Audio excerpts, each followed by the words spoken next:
Hi folks, this is Steve, the Cardboard Cultist, and today we're going to be taking a quick look at Fate of the Elder Gods from Greater Than Games. We're going to be playing solo and using the Beasts from Beyond expansion. So in Fate of the Elder Gods, players will be taking control of the cult and trying to summon their god into the mortal realm. You're not only going to be working against other players to be the first to summon your god, but also fighting Arkham investigators who will be trying to seal off the gate to your god's realm. Players will start the game with a hand of 3 spell cards, and throughout the game they'll use spell cards to do one or two things.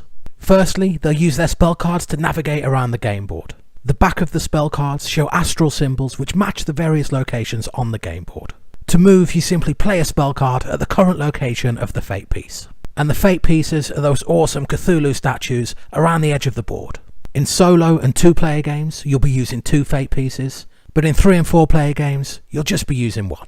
So after you've played a spell card, you'll move the Fate piece to the location that matches the astral symbol on that spell card. So if I wanted to move to the library, I'd have to play a red spell card down in the previous location. Once you're at your new location, you can use the special action of that location. So with the example of the library, if I travel there, I can collect some new spell cards and potentially ready a spell.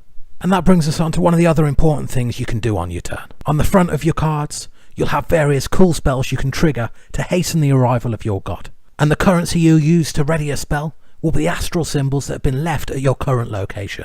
So this game is built around some really simple mechanics. You move to a location, you trigger that location's special power, and then potentially you ready a spell. But all of that just gives the game a platform to jump off from. You're going to be casting spells, sacrificing cultists, triggering the special abilities of your god, and doing anything you can to make sure your god is the first to be summoned. On top of that, you're going to have to deal with investigators raiding your lodge and trying to seal your god away. And if that's not enough, then there's the curses. When your cult is cursed, one of your opponents will draw a curse card. Sometimes curses trigger immediately, other times you'll be looking over your shoulder, waiting for the axe to fall.